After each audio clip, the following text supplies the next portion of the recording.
Masechet Bava Kama, Daf Kof Yod Aleph, in which we plan to complete the 9th perek and begin the 10th and last perek of the Masechet. We're dealing with Gezel Hager. Someone stole from a convert who has no heirs, and he lied about the stealing and then admitted to it. So he has to give a principal, the 5th, and he has to give that to the Ger if the Ger is alive. If the Ger dies, then he has to give that money to the Kohen. He also has to bring in Asham, and has to be in that order. He has to pay back the Keren of what he stole, and then he has to bring the Asham. If he does it in the opposite order, it's no good. The Mishnah mentioned Natanta Kesef Yehoyariv.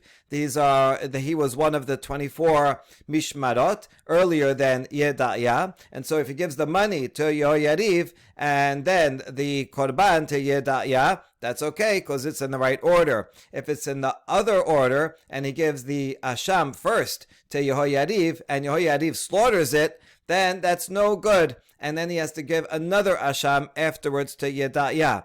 If Yehoyariv didn't slaughter it, they just gave it to Yehoyariv, and he didn't slaughter it, and then Yedaya comes, so then the Asham will have to be transferred to Yedaya. Yedaya will receive the money, and only then they will slaughter the Asham, and that will be okay. The Baraita is going to expand on this. The Baraita is not very clear, and the Gemara is going to explain it.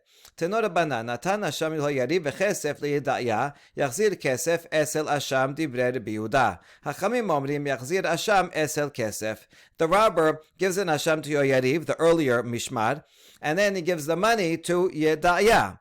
This is a problem, number one, in the order, but also that he's giving it to two different people, so who does it actually belong to? The Gemara will ask who was the current Mishmar when he gave it to them, because whoever is currently serving deserves to have it. They get a piece of the meat, and they also divide the money. So, according to the Yehuda, whoever has the Asham gets to do the service, and so Yedaya, who got the money, he will have to give the money to Yehoyariv, and Yehoyariv will then accept the money and then do the Asham offering.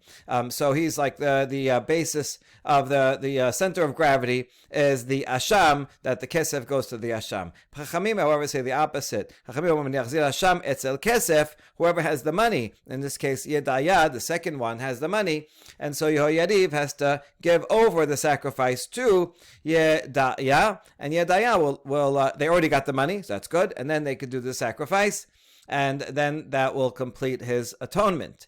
Now we ask, Kechi Dameh, what is the case? Ilem de'ahiv le'asham lihoyariv b'mishmarto de'hoyariv, v'chesef li'da'ya b'mishmarto de'da'ya, zezacha b'shelo, v'zezacha b'shelo. If he gave the asham to Yehoyariv while Yehoyariv was in charge, and he gave the money to Yedaya when Yedaya was in charge, so each one deserves what they got, because he gave the item to them when it was their watch. So Yedaya deserves to keep the money and divide it among themselves, and Yehoyariv deserves to take the Asham meat and split it up between themselves, as long as they make sure that the Asham is offered after the money was given.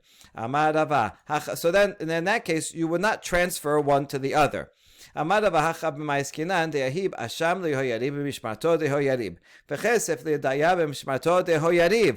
explains, we're talking about a case where Yehoyariv was in charge. They were the mishmar of that week, and during that week, the robber gives the Asham to Yehoyariv. That's fine, that's his, but he gives the money to Yedaya while Yehoyariv is still there. So Rabbi Yehuda sabar kevan de la mishmeret Yedaya hi leYedaya kansinan le hilkach yasir kesef esel Asham. Rabbi Yehuda says, since Yedaya is not in charge, they should not have accepted the money. They should have said, "Oh, we're not in charge this week. Give the money to Yehoyariv." Because they accepted it, we give them a fine and say, you have to give the money over to the other. And so that's why, in this case, you'd give the money. The money goes to the Asham, because the one who got the Asham, Yehoyariv, was in charge that week. But Rabbanan Sabre, Shelo Kadin hu Avud b'nei Yehoyariv, Tekibelu Asham ikame kesef, Hilkach liditu kansinan hu v'yachzor Asham esel kesef. Rabbanan say the opposite. Yehoyariv should not have accepted the Asham. When the robber comes and says, here's my animal for Asham, they should have said, did you give the money yet? No, we're not accepting this. First pay the money. They should have instructed him the right thing to do. Since Yehoyariv did the wrong thing, so they get fined and they have to take that animal that they got and give it to Yedaya, and Yedaya will, since they already accepted the money, they will offer the sacrifice and keep the meat. Okay, that's the machloket. Tanya, Amar Rabbi. We're going to have the three versions of this baraita in the name of Rabbi. This is Rabbi Yehuda Hanasi, who was explaining, Rabbi Yehuda Hanasi is the fifth generation, he's explaining the words of Rabbi Yehuda from the fourth generation, the Rabbi Yehuda that we just saw. Two different Rabbi Yehudas. So Rabbi says, "L'divrei Rabbi Yehuda, im kadmu bnei Yehoyariv v'ikribu et ha'asham, yachzor v'yavi asham acher v'yakribuhu bnei Yedaya, v'zachu halalu b'ma she'beyadan."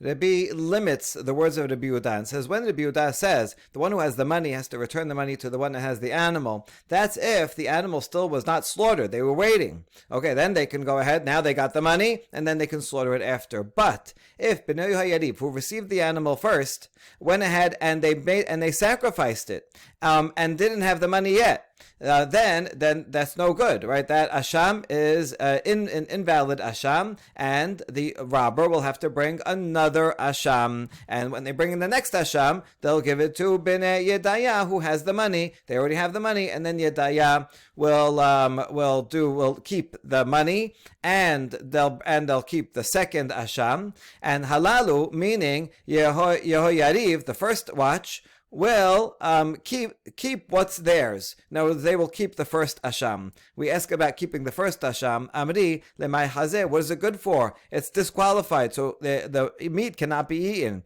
Asham pasulhu. Amarava le'oro. Rabbi said the skin, the hide, is still available for use, so Yehoyariv can keep it. So Yehoyariv, they did a wrong thing because they accepted an asham without the money.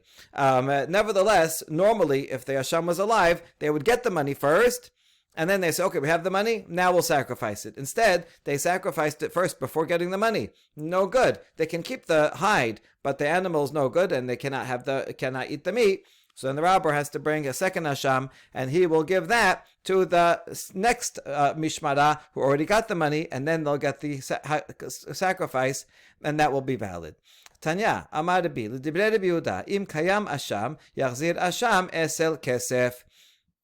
A second a gloss of Rabbi on Rabbi Yehuda is if the asham is around, then they should return the asham. Whoever has the asham should give it to the second one who has the kesef. Now this seems to contradict exactly what Rabbi Yehuda said, because his whole point was whoever has the money has to give it to the one who has the asham. Rabbi Yehuda yachzir kesef esel asham itle. Hacha b'ma'iskenan kigon dinfak mishmarto deYehoyariv velo tabu v'akamashmalan da'achule achilu gabayhu. Oh, the Kiddush is as follows. The guy gave his asham to Yehoyariv, who was first. And Yehoyariv did not ask for the money the whole time until Shabbat, when they were switched out.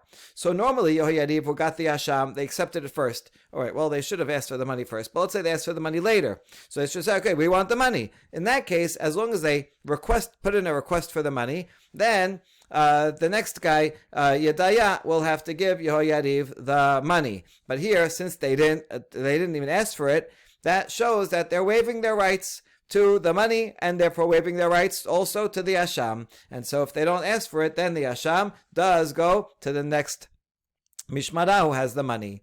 Tanya idach. Yet a third explanation of Rabbi. Amar Rabbi l'divrei Rabbi Yehuda, im kayam asham, yachzor kesef esel asham. Peshita hachi itle. According to this, it says if the asham is still around, then whoever has the money, the second one, should give that money to the guy who has the asham. We ask, isn't that obvious? That's exactly what Rabbi Yehuda said. What is Rabbi's chidush in adding this? Askinan kigon denafik mishmatam dehane udehane velo tabu mahu detema achole gabe hadade kamashmalan deamrinan kevan dela tab'e lihadru beresha. There is a chidush because we're talking about a case where the robber gave the asham to Yehoyariv, and Yehoyariv didn't ask for the money. He should have. Okay, then he gives the money to Yedaya in the next mishmara, and Yedaya does not ask for the animal. So they both finish. Both of those mishmarot are done, and neither of them asked. Now, I might have thought, So both of them waive their rights to do the sacrifice and keep the meat and the money, right? Because nobody asked they didn't follow up, so therefore they waive their rights. And maybe both of them will have to give the animal and the money to someone else, to the next mishmara. That's why the Yehuda teaches not so. Since the second one, Yedaya, did not ask for anything, so then we go back to the first, to Yoyariv, and then Yoyariv wakes up and says, the second guy didn't ask for the animal. I forgot to ask for the money the first time around, so they get a second chance, and they say, okay, you know what, give us the money, and then Yoyariv can offer the sacrifice, and they keep the money. How do you know? What's the source that you have to bring the money first, return the keren, and only then you can bring the animal? Amar Ravad, Amar Kera Hasham Hamushav LaHashem LaKohen Midlevad El Kippurim Asher Yichaper Bo Mechlal Kesef Beresha. Look at the order in the pasuk. It talks about the Hasham that is given back. The Hasham refers to the principal, right? And that goes back. That goes to Hashem. It goes to the Kohen. If there's nobody if the robber is not around, he died, and there's no heirs, it goes to the Kohen. And that's in addition to El Kippurim. So you see that Hasham is given back first, and only after that is the Ayil, is the Hasham. So money first. Amar hahu merabanan l'Rava. Ele me'ata milebad olat haboker hachina me mikela de musafin beresha. A certain rabbi asks Rava, this is according to your derivation here, we have a similar phrase, milvad el kippurim, milvad olat haboker, is said also regarding a korban musaf. So, if you say over here that the milvad means something that comes after, right? Hasham hamushav, you have to give back the keren, and then milvad el kippurim, and you have to do that besides the ayil, and the ayil has to come second after the thing that's returned. Well, if we look in regarding korban musaf, pasuk here talks about the musaf offering up here, and then it says you bring the musaf milebad olat haboker asher olat hatamid. That's besides olat hatamid. So here also you should say the musaf has to be offered first, and the korban tamid afterwards, because it's the same construction in the pasuk. So is that what you're saying? Would you agree to that? By Vahatanya, we have a braita that says clearly the shacharit tamid offering has to come before everything, certainly before the musaf. How do you know that you don't give any offerings before the korban tamid of the morning? The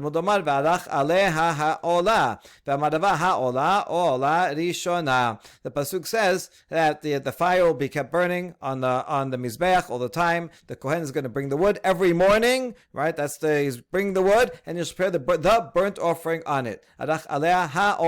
Which is not just any olah, the olah. What do you mean the olah? Which one is that one that's special? It means the first one, the korban tamid shel shachar. So we see from here that the korban tamid of the morning is the first thing offered.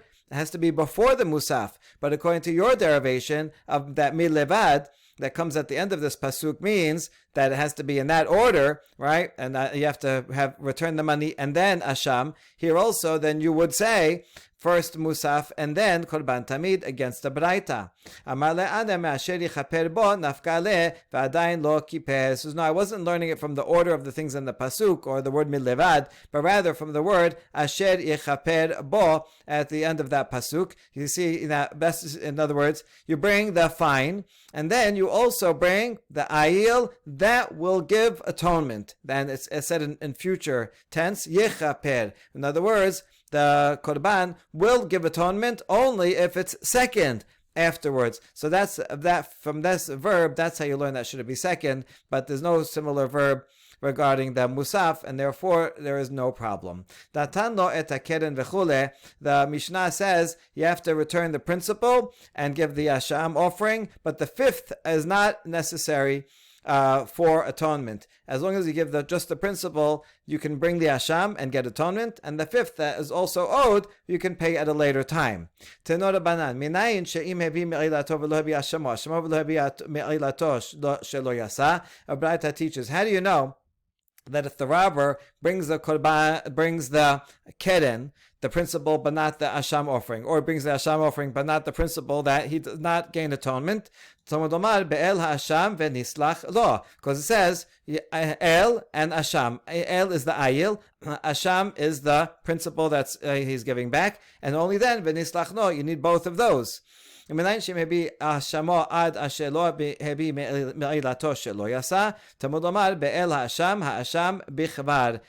do you know that if you bring in asham before he brought the me'ilah, that's no good? You can't bring the korban first, you have to bring the money first, because this is be'el ha'asham, the animal of the repayment, meaning the repayment is first, right? Bringing the animal after you have already paid, then that's good. The context of this pasuk here in Vayikra is talking about me'ilah from the mikdash, not the same case as we were talking about of stealing from someone and lying about it.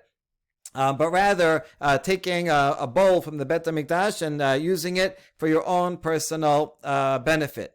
And here the punishment is the same. You have to return the keren that you stole, that you took misappropriated, and add a fifth also, and bring in asham, and the laws are the same. So we learn from here, from me'ilah, we learn that the order is necessary, and you need both of those things. The Baraita continues.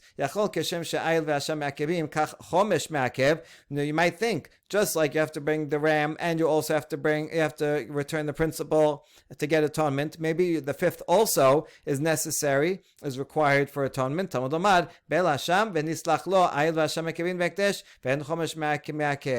same pasuk, we keep going back to it, it says only the animal and the principal, nislach lo, then you're good. Only those two are necessary. The added fifth is not necessary. Now we ask, not ask, clarify. Oh, and now that we know this, we can use these two cases to learn from each other. The law of Hekdesh, that's the Me'ilah that with this long Baraita was just about. We can learn the law of Hekdesh from Hejot, if you steal from a regular person and lie to him, and vice versa. Something that we can learn both ways. As follows, Hekdesh mehejot, ma asham dehatam keren, af asham dehacha keren. That the word asham means keren. We proved that up above. That the word asham, even though technically means a guilt, usually means guilt offering, but in the context of hejot, of stealing from someone, we proved that the word asham has to mean the money, and therefore we know in this context that we already assume that the asham means the payment of the principal. Otherwise, we wouldn't know that regarding me'ilah from hekdesh. Vehejot mehekdesh, ma hekdesh en chomesh me'akev, af hejot name en chomesh me'akev. And we can learn the case of stealing from a regular person from hekdesh, just like hekdesh, chomesh is not needed for atonement. That's what we just proved in this Baraita. We didn't have a source for that in regarding stealing from another person, but we can learn it from here. So too, since that's true for Me'ilah, it's true for stealing from a regular person also. Paying back the fifth is not necessary. Hazran alach hagozel asim. We now begin the 10th Perek, which is about robbery and a son who inherits a stolen item. Does he have to return it? Hagozel uma'achil et banav v'hiniach lifnehem peturim mileshalem v'im haya davar sheyesh bo acharayut hayavin leshalem. The Mishnah teaches that if someone steals something and feeds it to his children, so now it's gone, or if it's still around but he died, the robber died, and his children inherit the item, in either case the children do not have to return it. The father himself has to return the item, and if he destroyed it, then he still has to return it. But here, it went to his children, so they don't have to return it. The Gemara will explain further. However, if it was something that can be a guarantee of a loan, meaning land, then the inheritors do have to return it. This is something that sticks around. It can't be destroyed, identifiable, right? Everybody knows this is that person's land. So the heirs do have to return land. They just don't have to return movable items. Amar Rav Chisda, Gazal velo nitjashu habe'alim, uba acher v'achalo mimenu, rasa mize gobe, rasa mize gobe. Rav Chisda is talking about in general, not just about kids. If a robber steals something and the owner has not despaired of retrieving it, he's still assuming he's going to get it back, so the owner still retains ownership of it. And then a second person came and took it from the first robber and ate it. So you have a second robber. Now the owner, since he never despaired of retrieving it, he can retrieve it from either robber number 1 or robber number 2. Because as long as the original owner has not despaired of retrieving it, it's still his, and therefore he can take it from the first robber who took it from him, or from the second robber who then stole it from that guy. Both of them are responsible, and so whoever's easier to get it from, the owner can go to them and get it. Tenan, hagozelu machilet banav v'hiniach lifnehem peturin me'leshalem tiyuptad Rav Chisda. We challenged Rav Chisda from our Mishnah, because our Mishnah taught that if someone stole and then he gave it to his sons and his sons ate it, the father's still alive. It's not a case of inheritance. Or he left it for them as inheritance, they don't have to pay. So the first case here is the equivalent of the case of Rav Chisda. One person steals it, a second person comes in, takes it, right? So it should be that the owner should be able to retrieve it from either the father or the kids who ate it, just like that he can retrieve it from either the first or the second robber. So isn't this a challenge to Rav Chisda? Rav Chisda could answer that this Braita is talking about after the owner, the Mishnah is talking about after the owner despaired. Since the owner despaired, once you have despair and a change in possession, those two things together completely transfer the ownership of the item. And so since the owner despaired of getting it back, and it wasn't the owner himself, so it wasn't the robber himself who ate it, but rather it was transferred to someone else's possession, either by the kids eating it or by inheriting it. So now that's it. The owner cannot get it back. Whereas Rav Chisda, when he said his halacha, was talking about a case where the owner did not despair, was assuming he was going to get it back. Since he did not despair, even if someone else takes it and there's a change in possession, doesn't matter. The owner can still get it back. The Mishnah continued and said, if the robber dies and leaves it to his son, the son does not have to pay. Amar Rami bar Chama, Zot omeret reshut yoresh kireshut lokech tameh. Rami bar Chama learns from this that the domain of an heir is the same as the domain of a purchaser. Just like, let's say, the robber sells it to someone. So if it's a movable item and he sells it to someone, that's it. That sale is valid. And the owner cannot go after the buyer. So too, the heir is all similar to a purchaser. And that's it. Once the father died and the sons inherit, they are like purchasers and the owner cannot get it back. Rava says not so. An heir is not like a purchaser. A purchaser would not have to get it back, but an heir is like an extension of the father.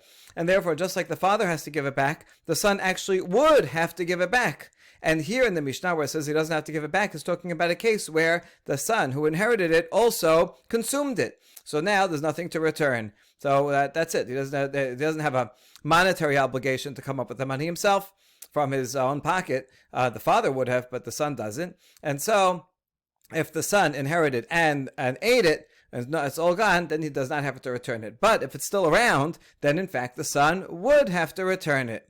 We're going to challenge the opinion of Rava, because the continuation of the Mishnah says,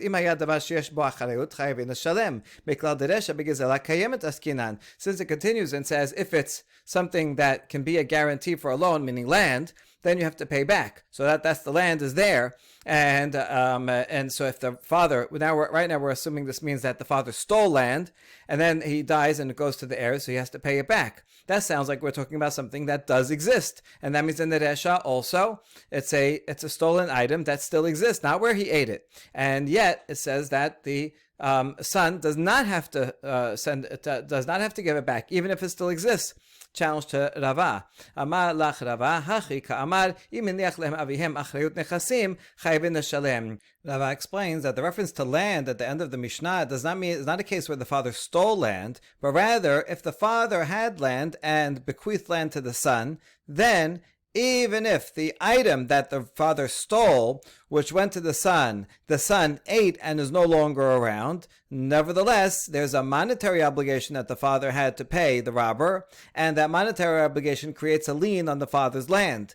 When the son inherits that land, the son has to pay that monetary obligation from the land. So yes, you're right. In a case where the father had land and bequeathed it to the child, and then the son has to pay for the stolen item, even if the stolen item doesn't exist anymore. However, that's only the sefa. Reisha was talking about if the father did not have land that he gave over to the heir. In that case, if the item itself exists, then the son has to give it to the owner. However, if the item does not exist and there's no land, then he does not have to give anything to the owner, because this is Rava who says that once there was Yeush and it goes to the heir, that's not a change, and so he would have to return an item. That's if the item exists, but if it doesn't exist, then there's nothing to return.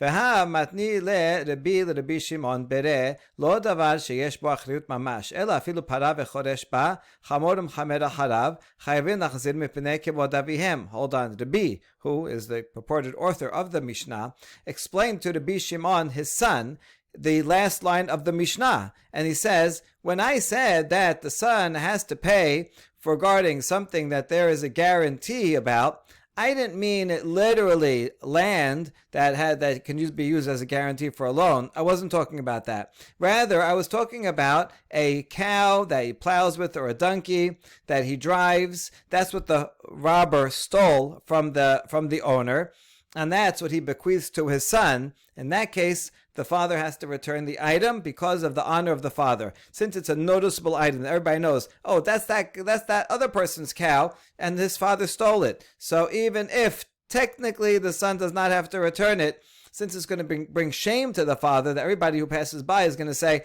oh, his father stole that cow. That's why the son has to return those items. That's what the line of land was talking about.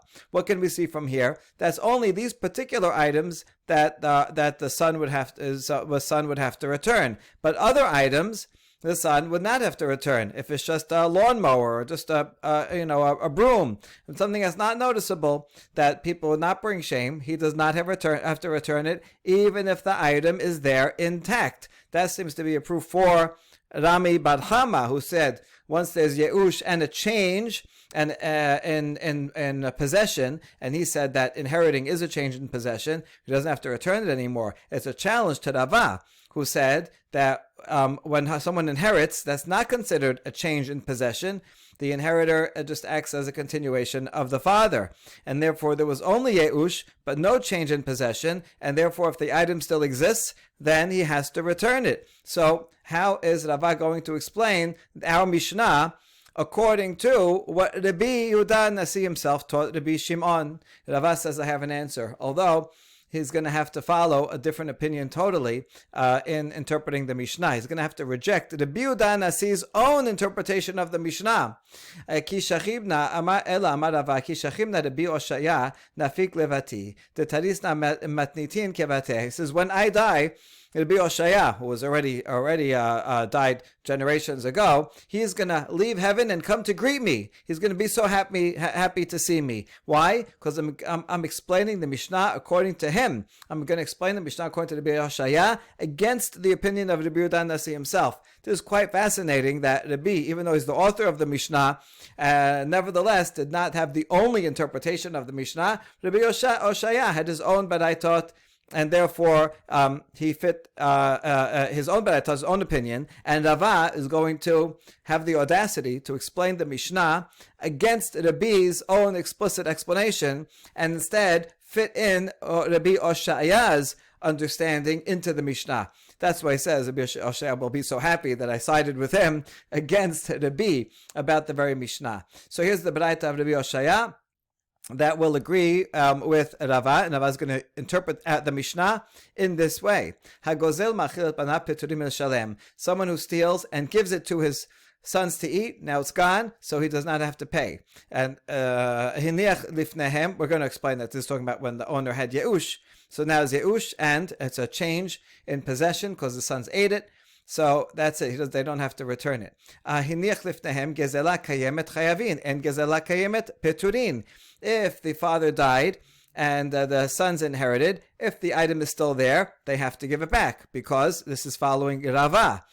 This is consistent with Rava that if the item is still there, there's no change in ownership for an heir, so they have to give it back. But if it's not around anymore, the sons ate it, now it's gone, they do not have to return it. If the father left them guaranteed property, then the sons will have to pay from that property for what their father owed. Even if the item is not around, they still have to pay their father's monetary obligation. So this fits with exactly what Rava said. Amar Mor, now we're going to analyze this Baraita of Rabbi Yoshaya and the Gezal Kemet Peturin. Ne'ema tevet yubta de Rav Chisda. The Baraita taught that if the item is not around, then the heirs do not have to pay. But this seems to be a challenge to Rav Chisda. Remember, Rav Chisda said if one person stole an item and then someone else came and took it from the first robber and ate it, then the owner can go and collect it from either the first robber or the second robber. But here, the equivalent should be that the owner should be able to go and take it from the father, or he should be able to collect from the heirs. And even if they ate it, he should be able to collect the money from them, which is exactly what Rav Chisda said. Rav Chisda also said when the second robber eats it, still the owner can go and collect money from him. Rav Chisda says, my case of the two robbers, that was talking about where the owner did not despair. That's why he can still go and take it. Whereas this baraita, this is the same as what Rav Chisda said about the Mishnah. This baraita also is assuming that the owner already despaired. So if he despaired, once there's despair plus it changes hands, so then then the item no longer belongs to the owner, and that's why he cannot get it back. Amar Mor, continuing to analyze this baraita, gezela kayemet chayavin l'shalem. If the item is still around, they do have to pay. Ne'ema tevet yubta de Rami bar Chama. Rami bar Chama said that once the sons inherit it, the inheritance itself is considered a change in possession. And so, assuming, like we just said, that the baraita is talking about where the owner despaired, so there's despair and a change in possession, so therefore the son should not have to return it, even if the item exists. But that goes against Rami bar Chama, who said that the sons do not have to return it, even if it exists. Amalach Rami bar Chama, ki tanya hahi lifnei yeush. So Bar Chama will say that this baraita of Rabbi Yoshaya is assuming that there was no despair yet, and that's why even though it was inherited, that is not changed ownership because there was no despair. So therefore, in this baraita, if it exists, it does have to be returned. Rami bar Chama was talking about a case where there was despair. Rav Ada bar Ahava matni leha de Rami bar Chama aha.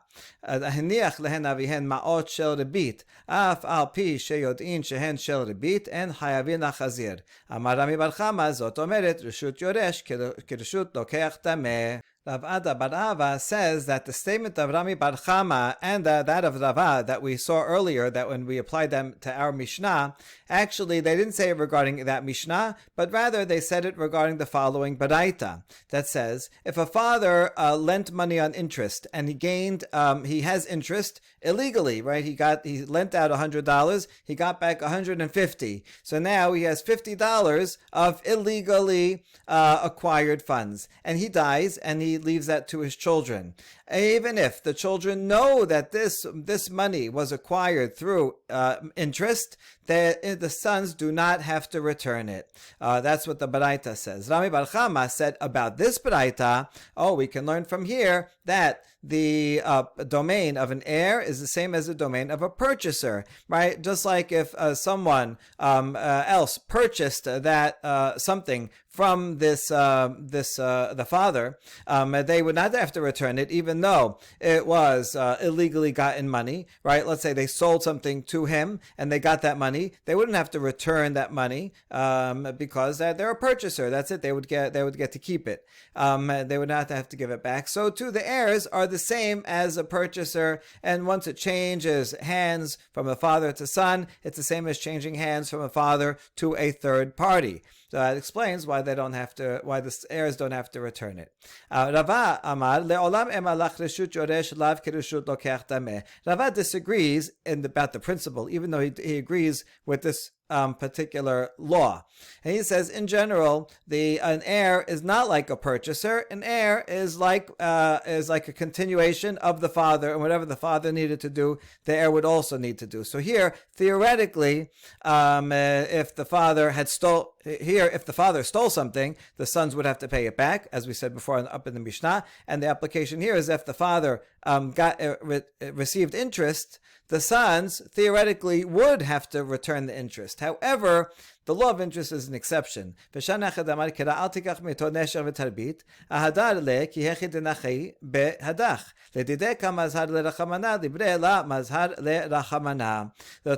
says, do not take from a person interest or increase, and the pasuk continues, fear God, right? So that your brother will live well with you. So this is said to the father, right? Return it to him so that you can live together nicely. We want you to have a continued good relationship. If you take interest from the guy, and now he's going to be resentful and he's going to add that money and it's going to be even more debt, so then you're not going to live together well. So the Torah tells the father, you better return it. But that only applies to the father. But to the son, the pasuk doesn't say anything about the son having to develop good relations with that borrower, and therefore the son does not have to return it. In other words, in general, for stealing, you have to return the item, obviously. But for interest, technically, the father would not even have to give back the interest, because the interest is not stolen, right? The borrower happily maybe entered into that agreement and willingly paid the interest. He wanted to. The problem isn't the borrower that he's like stealing from that he has to return it to, but rather that the Torah simply says interest is not allowed. You have to treat people like biological brothers. You wouldn't charge interest to your brother. So too, you should treat everybody from the nation in the same way, and therefore you return it to have good relations. But although the son, that applies to the father, but that does not apply to the son. So Rava agrees that the heirs do not have to pay back the interest, but he disagrees regarding if it's a stolen item. Rava Ba'ada Bar Ahava said before, when we applied it to the Mishnah, that once it changes hands, the heirs do not have to return it, whereas Rava said the sons are continuation of the father, and therefore they do have to return it. Man dematnita abadaita. Now Rav Ada Bar Ahava, who applied Rami Bar Chama's statement to the Braita, Kol Sheken Matnitin, would say for sure that applies to the Mishnah also, right? He said that Reshut Yoresh Kirshut Lokeach Dameh, and so in the case of of interest, once it changes hands, it's like a buyer who doesn't have to return that money. So too, heirs don't have to return it, and that would be a good explanation of the Braita also. That is, if the father stole something, and then he dies, the sons do not have to return it, even if it exists, because they are like a buyer, and a buyer does not have to return it. So if you say it regarding case of interest, all the more so you'd say it regarding the Mishnah, that they do not have to return it. However, man de matni la matnitin, aval abaraita, Rami bar Chama kedera matni le. But if you apply it to the Mishnah, as we did before, would not agree with Rav Ada Bar Ahava that this applies to the Braita also, because Rami bar Chama could very well agree with Rava that the reason why the heirs do not have to pay back the interest isn't because they are like purchasers. Even without that reason, it's a simpler reason, which is Rava's reason, because really no one has to pay back interest that they take. Even the father technically wouldn't have to pay back interest. It's not stolen. The borrower willingly gave it. Just the father, the Torah says, listen, have a good relationship with the person you borrowed from, return the item so you can live together as brothers. But that only applies to the father. The son has no obligation in the first place to return the interest. And so you don't need Rami Bar Chama's explanation for the Baraita in the same way that you do need Rami Bar Chama's explanation for the Mishnah. Baruch Adonai Leolam. Amen ve'amen.